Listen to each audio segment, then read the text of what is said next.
지금 방송에서 제공하는 투자 정보는 투자 판단에 대한 조언입니다. 방송에서 제공하는 주식의 가치, 가격 상승 및 가격 하락에 대해서는 방송사에서 보장하지 않습니다.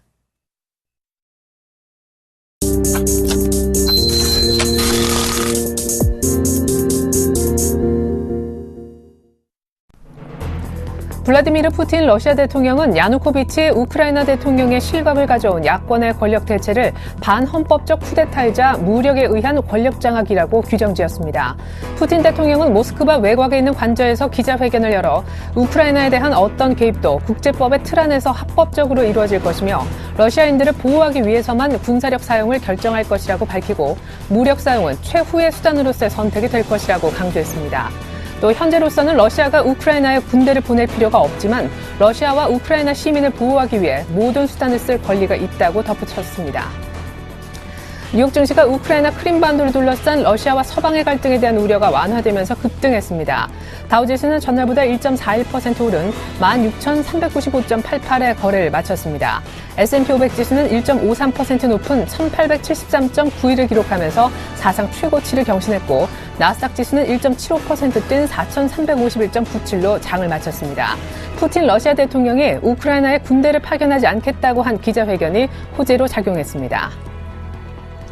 유럽 증시도 2%대 급반등했습니다. 블라디미르 푸틴 러시아 대통령이 우크라이나 인접지역 러시아군에 복귀 명령을 내리는 한편 파병 계획 또한 없다고 밝히자 긴장감이 완화됐기 때문입니다. 전날 3% 넘게 급락했던 독일 닥스 30 지수가 2.46%나 올랐고 프랑스 각 40 지수도 2.45% 급등했습니다. 영국 파이낸셜 타임스 100 지수도 1.72% 상승했습니다. 전일 11% 급락했던 러시아 증시도 이날 5.3% 올랐습니다. 우크라이나를 둘러싼 긴장이 완화되면서 국제 유가도 떨어졌습니다. 뉴욕 상업거래소에서 4월 인도분 WTI는 전날보다 1.59달러, 1.5% 떨어진 배럴당 103달러 33센트에서 거래를 마쳤습니다. 북해산 브렌트유는 2.07달러, 1.86% 내린 배럴당 109달러 13센트 선에서 거래됐습니다. 벤 버냉키 전 연준 의장이 퇴임 이후 첫 공식 석상에서 미국 경제에 대한 자신감을 내비쳤습니다.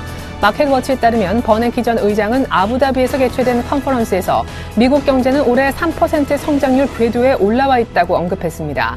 그는 주요 7개국의 경제 회복세가 가속화되고 있다는 몇 가지 신호가 있다며 일본은 아베노믹스와 더불어 약간의 강세를 나타내고 있으며 미국은 더 강한 성장을 보이고 있다고 덧붙였습니다. 중국의 정기 국회격인 전국인민대표대회 전인대가 오늘 개막합니다. 전인대는 오전 10시 리커창 총리의 정부 업무보고로 오늘 막을 올립니다. 전 세계적으로 중국의 국방력 강화에 대한 우려가 커지고 있는 가운데 경제 성장률 목표까지 제시될 예정이어서 관심을 모으고 있습니다. 대내외적인 불안 요소로 지난해 목표 성장률 7.5%보다 낮은 전망치가 나올 것이란 예상이 현재 지배적입니다. 안녕하십니까. 출발 증시와이드의 최린아입니다. 우크라이나를 둘러싼 긴장이 완화되면서 뉴욕 증시가 사상 최고 랠리를 재개했습니다. 나스닥이 14년 내 최고 종가를 다시 썼고요. S&P 500이 불과 이틀 만에 다시 한번 신고가를 종가상 내버렸습니다. 결국에 우크라이나 사태로 전일 하락했던 그 분보다 훨씬 더 상승폭이 컸다는 얘기가 되겠죠. 앞서서 끝난 유럽 증시 역시 2% 중반까지 급반등이 나왔고요. 전전에 폭락했었던 러시아 증시도 5%가량 하루 만에 올라오는 모습을 보여줬습니다. 결국 러시아의 푸틴 대통령의 기자회견이 큰 호재를 작용한 그런 모습인데요. 첫째는 파병을 하지 않겠다고 얘기를 했고요. 두 번째는 어떤 생각인지 모르겠지만 일단 우크라이나 인접 지역에 나가 있었던 러시아 군대는 철수를 시킨 것이 투자 심리를 완화시켰습니다. 푸틴 발언 때문에 글로벌 증시 안도랠리가 나왔는데 문제는 우리 증시 역시 이 분위기에 동참할 수 있겠는가 여부가 되겠죠. 전전에 1% 가까이 이미 선반영되면서 하락했기 때문인지 전에 선전했었던 우리 장이 오늘 반등하기 위해서는 중국의 도움이 반드시 필요한 상황인데요. 오늘 오전 10시에 개막하게 될 전인대에서 중국이 올해 성장률 목표치를 7.5%로 기존대로 유지할 것인지 7%까지 하향 조정할 것인지가 가장 큰 관심사를 하겠습니다. 중국이 제일 중요한 날이네요. 출발 증시와이드 1부 시작하겠습니다.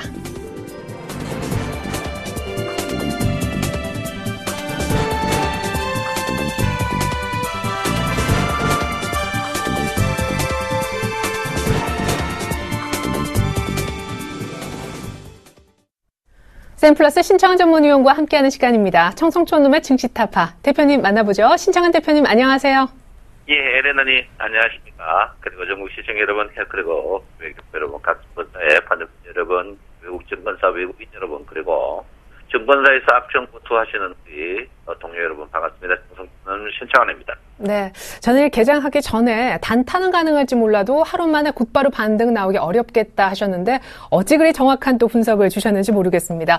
근데 간밤에 우크라이나 사태가 조금 완화되는 듯 보이면서 글로벌 증시에 안도 랠리가 아주 강하게 나왔거든요. 미국은 아예 신고가를 다시 쓰는 그런 모습까지 연출했는데 어떻습니까? 우리도 오늘 같이 반등할 수 있을지 그 여부가 좀 궁금한데 반등할 수 있다면 반등 폭이 궁금하고요.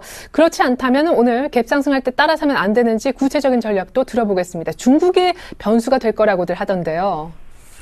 글쎄요, 저는 이제 양회이죠. 중국 양회는 저는 중국의 가장 문제가 이제 통계가 이제 문제가 있습니다. 통계가 문제이기 때문에 중국을 좀 믿을 게 못했다 이렇게 저는 볼 수 있고요. 중국 증시는 뭐 통계에 방금 문제 있다 했지만 양회가 뭐 중국은 항시 있는데 지금 중국이 경기의 목표치는 굉장히 높게 잡을 거예요. 왜냐하면 부동산 때문에 이제 쉽게 낮게 잡을 수가 없습니다. 그렇지만 제가 볼 때는 중국은 이미 상투를 치고 쳤자. 그 대신 또 더 나빠지지도 않을 것이다. 이렇게 저는 봅니다. 그 이유는 이제 중국이 무역 흑자 부분인데 일단 제가 볼 때는 중국은 이제 별 뭐 탈이 없을 것이다. 뭐 우리나라의 증시의 영향은 중국 증시가 뜨느냐 안 뜨느냐 이게 이제 양회는 우리하고 큰 영향이 없을 것이다 이렇게 봅니다. 저도 최근에 요즘 거의 뭐 밤에 꼴딱 세웁니다. 어제도 꼴딱 세우고 이제 3일째 밤을 거의 세우다시피 하는데 글쎄요, 이제 우리가 가장 관건이 되는 것은 글로벌 증시가 우리나라가 따라가느냐 안 따라가느냐 이게 이제 가장 문제인데 저는 그렇게 생각합니다. 어제 이제 우리가 10피 빠졌어요. 10피 빠지면 선물이 한 1.5 빠졌는데 0.8밖에 안 빠졌습니다. 안 빠진 게 이제 좀 누차 말씀드릴 때 기관이 이제 콜 쪽이거든요. 기관이 콜 쪽인데 지금 선물의 평균 가격이 255입니다. 255인데 지금 250.8원인데 과연 오늘 추가적으로 많이 땡길 것인가 안 될 것인가 이렇게 저다 보면 어제 빠진 거를 복귀하는 상 어제 빠짐의 복귀선이 아닌가 이렇게 보고요. 일단 301평에서 계속 보일 것이다 이렇게 봅니다. 여기서 보실 것 같으면 중요한 게 뭐냐면 이제 과연 이제 이게 주가가 지금 반등하는 부분이 상승 1파로 잡아야 되느냐 아니면 여러분 보다시피 이제 B파로 잡아야 되느냐 문제다 이게 부분인데 글쎄요, 뭐, 어떤 분은 지금 상승 1파로 잡는 분이 있습니다. 근데 저는 이제 B파로 보거든요. 그래서 주가는 저는 이 자리 있죠. 조금 더 반등하고 쌍봉을 칠 수도 있지만, 1990짜리가 단기 고점일 가능성이 저는 높다. 이 말은 저는 단기 고점이다. 이렇게 저는 말씀드리고 싶습니다. 그래서 오늘 주가가 한 15포인트 가량 전후까지 뜰 것 같아요. 뜰 것 같은데 제가 볼 때는 뭐, 제가 1970포인트 같으면 땡큐라고 고점 매도하는 부분이다 이렇게 저는 분명히 말씀을 드리겠습니다. 그래서 매도에 신경 써야 되는 부분이 아닌가 이렇게 저는 분명히 여러분에게 말씀드리겠고요. 61일평 자체의 저항입니다. 61일평 정리의 저항이 이제 당분간 이 자리에 있거든요. 이걸 치고 넘어가기에는 아직까지 시간이 좀 있어야 되는 그런 부분이 아닌가 이렇게 생각하고 있고요. 주가가 생각보다 많이 떴습니다. 떴기 때문에 저는 여러분에게 분명히 제가 이제 21일평 언저리, 21일평이 다일 때는 단기 매수하지만 지금 자리에서는 공격적인 매수는 오늘 절대적이 아니다. 이렇게 누차 여러분에게 말씀을 드리겠고요. 구름 변곡이 이제 여러분 보다시피 아래쪽 때문에 올라왔죠. 구름 변곡이 아래쪽에 구름 때문에 변곡이 왔는데 이 변곡이 이제 상승 변곡이냐 하락 변곡이냐 이제 이게 이제 관건입니다. 여러분 보다시피 상승 변곡이냐 하락 변곡이냐 이제 이게 문제인데 상승 변곡되기에는 굉장히 조금 부담스럽습니다. 제가 볼 때 속임수 변곡 같은데요. 뭐 여러 가지 이유가 있겠지만 누차 말씀드리고 제가 볼 때는 일단 속임수 변곡이다. 왜 그러냐면 기준선이 반등하면서 전환선과 기준선이 같은 간격으로 가야 돼. 기준선의 이격이 커지면서 구름 변곡이 나왔다는 것은 제가 볼 때는 거의 이 자리가 1990포인트 자리가 단기적인 고점이다. 이렇게 보고요. 저는 지금 주식을 산다면 1990을 뚫고 넘어갈 때 아니면 1등 주식 이럴 때 사야 되는 게 아닌가 생각하고요. 이 아래쪽에는 최대한 현금화 이 위쪽에 만약에 간다면 추격 매수해야 되는데, 뭐 어떻게 보면 주식을 바닥에 사야지 꼭지에 사락하는 그런 생각도 있는데 절대 그렇지 않습니다. 그렇지 않으니까 제가 볼 때는 일단 1990포인트 언저리, 오늘도 현금화입니다. 현금화에 출행하는 그런 모양이 보고, 여러분 이틀 동안 우리가 답습의 효과를 봤죠. 주가가 상승 자체를 100포인트 해도 주가의 하락이 한 30포인트만 해도 여러분이 그 사이 먹은 거를 바로 다 개어내야 되는 이런 부분이 있습니다. 그래서 제가 볼 때는 일단은 현금화에 주력해야 된다 이렇게 보시고요. 코스닥이 요즘 굉장히 좋죠. 코스닥이 좋은데 코스닥이 보면 대형주입니다. 대형주 부분인데 우리 시청자, 제가 이제 최근에 코스닥 보면 신용 비율 높은 종목을 봤어요. 보니까 절대 오르지 않습니다. 이 말은 뭐냐면 여러분 갖고 있는 게 안 오르거든요. 제가 누차 여러분 말씀드립니다. 코스닥도 대형주다. 지금 코스닥 열을 횡보하면서 대형주만 떼었어요. 소형주는 안 떼었습니다. 여러분이 갖고 있는 실적비 저평가 종목, 그 종목 안 떼었으니까 내가 하고자 하는 이야기가 뭐냐면 코스닥이, 저는 분명히 코스닥 510까지 떨어집니다. 떨어진다고 저는 확신하고 있는 사람인데, 일단 코스닥은 여러분 순환매 있을 때 꼭 사고 싶으면 여러분 갖고 있는 실적비 저평가, 뭐 삼성전자 독점 구조, 뭐 이런 거 빼고 1등주, 코스닥도 코스피 상위 15개 종목 안에서 그쪽으로 설렁화 시켜야 여러분 수익 나는 구조를 갖고 있다. 이렇게 누차 여러분에게 말씀을 드리겠습니다. 그러면 오늘 주가가 오를 때 과연 따라가야 되느냐, 안 따라가야 되느냐 문제인데, 제가 볼 때는 절대 따라가지 않는다. 이게 이제 제 지론입니다. 여러 가지 뭐 이유가 있습니다만은, 일단은 저는 분명히 따라가지 않겠다. 이렇게 제가 말씀드리겠고요. 뭐 여러 가지 이유가 있습니다만은, 위험성 지수에서 찾아볼 수 있지 않나. 이렇게 저는 봅니다. 위험성 지수가 위험이 굉장히 위험한 자리입니다. 아직까지 위험해요. 위험하다는 것은 지금 오늘 만약에 주가가 상승하면 위험지수가 15 넘어가는데 15 아래로 갑니다. 이 내려가면 주식 사면 돈 먹을 가능성이 굉장히 없다. 이 말은 뭐냐면 위험성 지수가 높을 때, 위험성 지수가 높다는 말은 뭡니까? 위험하지 않을 때 주식을 사야 되는데 지금 자리에서는 위험이 굉장히 높다. 이렇게 저는 분명히 말씀을 드리겠고요. 지금 자리에서는 여러분 엘리어트 파동을 정확히 한번 읽어봐야 되는 그런 부분이 아닌가 생각하는데, 지금 어쨌든 간 여러분 N자로 3단 상승으로 하락했고 지금 3단으로 뜨고 있는데, 과연 여기서 신규 매수가 들어와야 되는 시점이냐, 그리고 이 자리가 뭐 제가 잘못 읽을 수도 있습니다만은 이 자리가 과연 신규 A 자리냐, 이건 한번 생각해 봐야 됩니다. 그래서 제가 이제 너무 이번에 장이 혼란스러워서 이번 주 토요일 날 제가 이제 2시에 엘리어트 파동 특강을 합니다. 영등포 구청역 5번 출구에서 하니까 하락파마 할 겁니다. 시간이 없어 하락파마 하니까 3시간 동안 특강이 있으니까 여러분 참석하실 분들 참석하시고요. 일단 제가 볼 때는 지금 자리에서는 여러분 현금화 후에 한번 쉬어보십시오. 분명히 쉬어가는 자리다. 왜 그러냐면 B파나 그다음에 만약 상승 1파나 다 헷갈리는 자리에 있는데, 저는 B파라고 봅니다만은 상승 1파 될 가능성도 있다. 그렇지만 저는 B파다. 그래서 여러분이 절대적으로 지금 자리에 본격적인 매수는 자제해야 되는 그런 부분이 아닌가 이렇게 생각을 하고 있습니다. 오늘 장 또 여러분 네이버 장입니다. 네이버 삼성전자 장이다. 어제 제가 여러분 삼성전자를 130만 아래서는 적극적으로 매수해라했는데 매수가 안 됐을 겁니다. 그렇지만 제가 볼 때는 삼성전자 130만 원은 두고두고 해야 되고, 저는 분명히 여러분에게 말씀드립니다. 삼성전자 네이버는 적정 가격 왔다. 이렇게 저는 분명히 말씀드리겠고요. 네이버가 80만 원 넘는 부분, 이 부분은 제가 볼 때는 기관들이 여러분을 꼬신 놈입니다. 네이버 보시면 외국인과 기관의 동향 보시면요, 개인 동향 개인이 거의 없습니다. 개인이 없고 외국인과 기관들이 자기들이 주고받으면서 지수를 올리면서 여러분을 물미기는 그런 현실에 있습니다. 그래서 네이버 주가가 100만 원 가더라도 여러분 절대 해가 좋은 게 아니고 해되는 주가입니다. 왜 그러냐면 네이버 때문에 주가가 오르지만 여러분 주식이 안 오를 수밖에 없는 그런 구조를 갖고 있다. 이렇게 봅니다. 그래서 네이버 주가가 공공의 적일 가능성이 굉장히 높다. 이렇게 제가 보고요. 최근에 정치적인 테마주들이 굉장히 많이 뜨는데 제가 분명히 반대합니다. 정치적 테마는요, 제일 믿을 X가 안 되는 게 정치적 인간입니다. 그래서 절대 여러분 과거에 뻥철수, 제가 여러분 뻥철수라고 보셨죠? 뻥철수 주가가 어떻게 됐습니까? 소위 말해서 안내비라 하죠. 제가 분명히 경고했을 때 여러분 우리가 피눈물을 흘리는 그런 사태가 났습니다. 여러분 아시죠? 과거에 제가 분명히 여러분 안내를 절대 손대지 말라고 했는데 그때 돼가지고 여러분은 피눈물을 흘렸습니다. 그래서 정치 테마주를 입에 올리는 인간들은 근본적으로 문제 있는 인간입니다. 그래서 정치 테마보다는 영원한 1등주, 종합주가 지수와 가면 1등주 쪽으로 포인트를 맞춰야 된다. 이렇게 볼 수 있습니다. 여러분 아시다시피 글로벌 증시가 특히 유럽 증시가요. 장대 연봉, 장대 연봉 이게 이제 좋게 봐야 되냐, 나쁘게 봐야 되느냐, 나쁘게 봐야 됩니다. 뭡니까?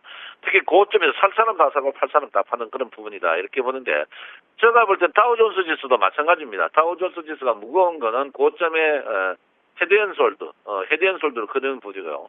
나스닥이 신고가를 내지만 신고가가 응집해가지고 굉장히 힘든 그런 부분입니다. S&P 마찬가지고요.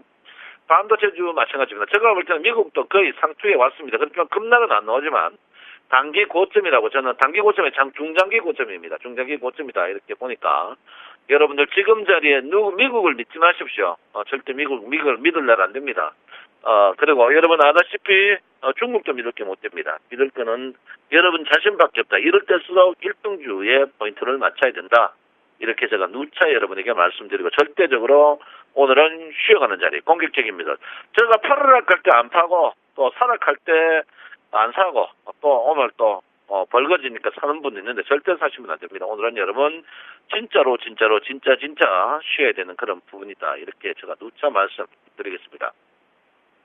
자, 가기차도 보면 형태를 하게 있겠죠. 가기차도 형태를 보시면 주가 자체가 붉은 모양이지만 확실히 눌림목 자리에 있는 형태입니다. 눌림목 자리 형태다 이렇게 보기 때문에 절대 안 됩니다. 절대 안 된다 이렇게 보여요. 플로어 차트 보시면 플로어 차트가 아직까지 상승 트렌드보다 하락 눌림 트렌드에 있습니다. 아직까지 여러분 주가가 사면 큰 재미없는 장이다. 누차 말씀드리고요. 누차 말씀드리지만 여러분 내가 했죠. 그 주가 올라갈 때 그물망 차트에서 한계에서 부딪힐 것이다 했는데 정확히 부딪혔습니다. 그물망의 중심은 301입병 자리에 있는 지금 자리에 있습니다. 제가 여러분 이때 올라갔을 때 1950까지 분명히 40까지 갈 것이다 했는데 갔습니다. 여기서 사지 마십시오. 그물이 좁을 때 돈 먹어봐야 그물 아닙니다. 고기가 잡혔는데 뛰어봐야 그물이 좁혀지고 있는 상태. 그물이 풀려질 때 여러분 해야 되는 게 아닌가 이렇게 저는 생각하고 절대적으로 여러분 쉬어가는 부분이다 이렇게 제가 말씀을 드리겠습니다. 자, 옵션에 대해서 이야기하지 않겠습니다. 어제는 우리가 풋옵션 매도하신 분들이 정원이 깡통 났고요. 오늘은 주가 뜨면은 콜옵션 매도하시는 분들이 장렬히 전사할 것 같습니다. 여러분 이거 아닙니다. 더 이상 이야기하지 않겠고요. 어쨌든 개인들이 어제 제가 여러분 저때 선물 본전 이하에서 정리하라 했는데 왜 정리 안 합니까? 정리하라는데 보지 마세요. 내 말 안 들으려면 보지 마시라고. 선물 정리하라 왜 정리 안 하냐고. 꼭 손해나고 정리해야 됩니까? 정리하는데 정리도 안 하고 말이야. 보지 마세요. 말 안 들으려면. 왜 보느냐고. 하여간 여러분 생각에 그러니까 알아서 하십시오. 일단 주가는 쉬어가는 장세입니다. 무조건 쉬어가는 장세. 특히 구름변곡점 가까이에서는 무조건 쉬어가는 거니까 여러분 절대적으로 흔들리지 마시고 저 시킨 대로 하시기 바랍니다. 전환선이 움직이지 않는 상태에서는 주가 자체가 상승해도 제한적이다. 전환선은요 여러분 보다시피 앞으로까지 일주일 더 정도 남았습니다. 기준선이 움직이지 않는 상태에서 전환선 움직이면 절대 안 된다. 거기다 폭격이 한번 기다리고 있습니다. 선행스팬2의 움직임이 여러분 앞으로 한 10일 정도의 기가 있으면 선행스팬2의 움직임을 보셔야 되는 그런 부분이다. 이렇게 볼 수 있습니다. 그래서 다음 주 옵션 선물 만기일인데요. 제가 볼 때는 최대한 짧은 매매에 치중해야 되고 절대적으로 풀 베팅하는 것은 화약을 들고 hebsum을 뛰어가는 그런 부분이다. 이렇게 제가 누차 여러분에게 말씀을 드리겠습니다. 아무쪼록 여러분 지금 장세는 여러분을 잡으려고 외국인과 기관들이 설치고 있습니다. 여러분 이 얘기에 절대 농간에 놀아나지 마십시오. 어제 주가가 그렇게 글로벌 증시가 빠졌는데 우리나라 증시가 크게 빠지지 않고 심지어 보합까지 왔고 오늘 증시 만약에 정상적이라면 우리나라 증시가 30포인트 가까이 떨어지는데 그렇지는 않을 겁니다. 그만큼 여러분을 갖고 논다 이렇게 보시면 되고요. 지금 우리나라 증시는 대외 글로벌 증시하고 전혀 상관없이 여러분의 돈을 옵션에 있는 돈을 털어먹으려고 멸치 털듯이 털고 있는 그런 부분이다. 이렇게 제가 분명히 말씀을 드립니다. 그러니까 여러분 절대 흔들리지 마시고 이럴 때일수록 우리는 고래 싸움에 우리는 새우 걷어서 튀겨 먹는 현금화에 주력하는 모양을 보이셔야 된다. 누차 여러분 볼 수 있습니다. 중국이나 미국이나 누구도 믿을 게 없습니다. 믿을 거는 아무도 없다. 이렇게 제가 말씀드리겠고요. 여러분 이럴 때일수록 힘내는 게 중요한 부분이 아닌가 이렇게 생각을 하고 있습니다. 아무쪼록 지금 장세 여러분 피봇 보시면 피봇이 어제 음봉 나오는데 피봇10과 음봉에서 저항이 부딪힐 걸로 저는 봅니다. 이번에 핵심이 항시 1170포인트인데요. 70포인트에서 항시 주가가 저항과 지지가 계속 연발 되는 그런 모양을 보일 것이다 이렇게 봅니다. 여러분 피벗 보시면 1피벗도 당연히 1170포인트 가까이에서 꼭지 저항이 있습니다. 그래서 여러분 제가 볼 때는 절대적으로 오늘은 주가가 뛰어봐야 벼룩이니까 추격 매수하는 것은 현명하지 못하다 이렇게 보시고요. 여러분 부디 현금화에 주력하고 쉬어가는 장세가 돼야 된다. 여러분 주가 뜰 때 절대 사지 말고 남들이 비웃음치고 남들이 아우성치고 고통스러울 때 사는 그런 부분이 돼야 된다 이렇게 봅니다. 특히 여러분 장 자체가 요즘 일촉즉발에 앞을 볼 수가 없습니다. 이런 때는요. 뭐니 해도 머니가 제일 좋다. 누차 여러분에게 말씀드리고요. 그물망 파드가 좁을 때 절대 수익이 나지 않는다는 것을 여러분 명심하는 게 현명하다 이렇게 볼 수 있습니다. 아무쪼록 제가 여러분에게 쓴소리를 좀 많이 하는데 어쩔 수 없습니다. 제가 오늘 성을 안 내려고 성을 내는데 여러분 저 마음 아시죠? 절대 제가 여러분 미워서 하는 게 아니다 이렇게 말씀드리겠고요. 아무쪼록 지금 자리에서는요. 현금화하면서 한번 쉬어가는 장세. 오늘 이런 날 주식 사면 분명히 물린다 말씀드리겠습니다. 여러분 내 마음 아시죠? 청성천남 신창원입니다. 네, 우크라이나 사태 진정되면서 우리도 반등은 가능하겠지만 1970포인트까지 올라오면 고점 매도하자. 절대 따라 사서는 안 된다고 하셨습니다. 따라 사도 괜찮을 만한 구간은 코스피가 1990선을 넘겼을 때라고 말씀해 주셨어요. 그리고 지방선거 조기 과열 양상 때문에 정치 테마주들이 난립하고 있는데 절대 쳐다도 보지 말자. 주의를 당부해 주셨습니다. 지금까지 청성촌놈 샘플러스 신창원 전문위원의 의견 들려드렸습니다.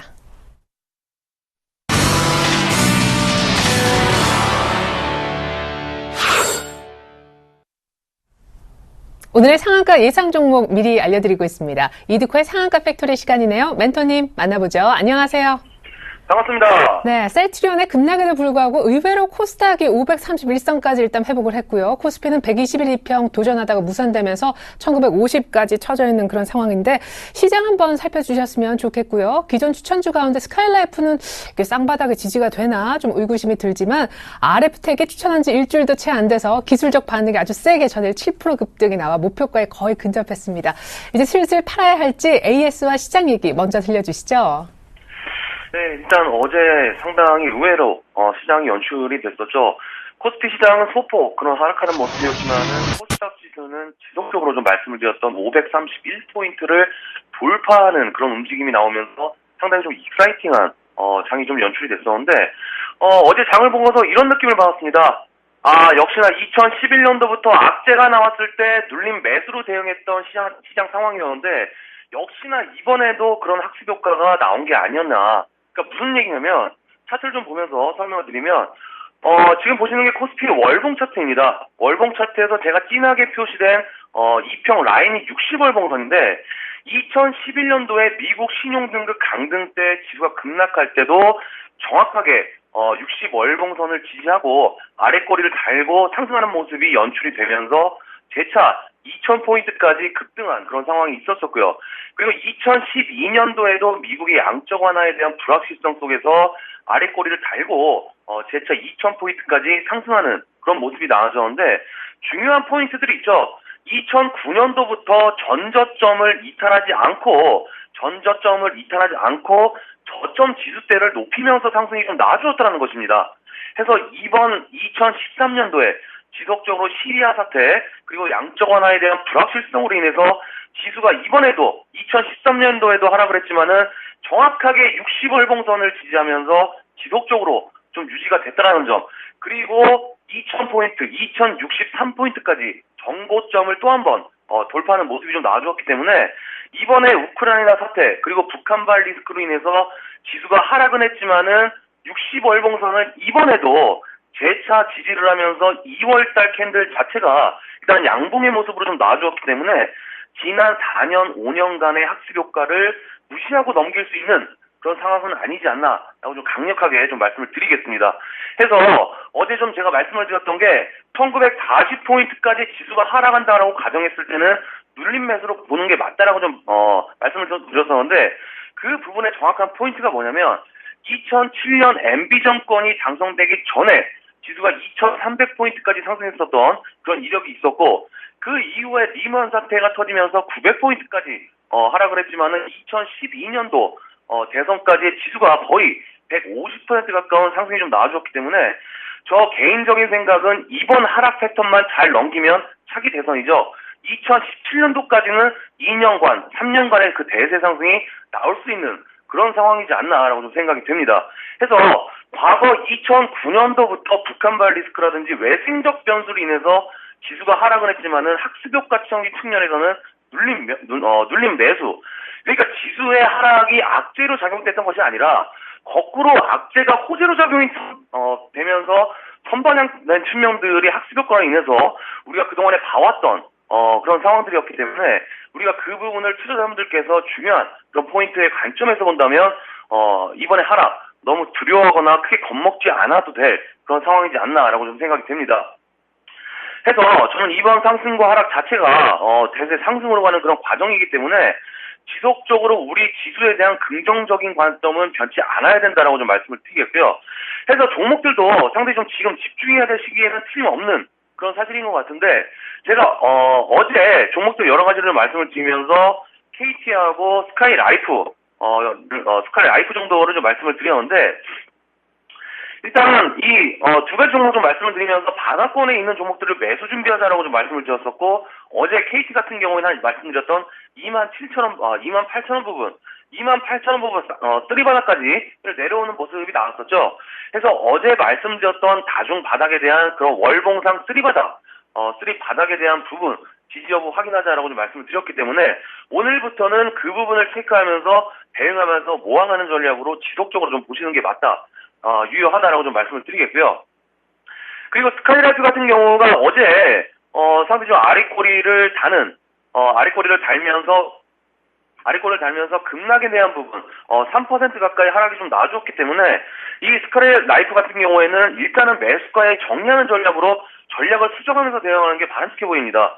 그래서 그동안에 박스권의 갇힌 모습에서 저점 라인들을 지지해 두다가 어제 외국인과 기관 동시 순매도가 나오면서 바로 좀 꺾이는 모습이 나왔기 때문에 일단 매수가 정리를 원칙으로 하되 재차 저점 확인이 된다면 그때 바로 재매수하는 전략으로 매수 사인을 다시 한번 드리겠다라고 좀 말씀을 드리겠고요.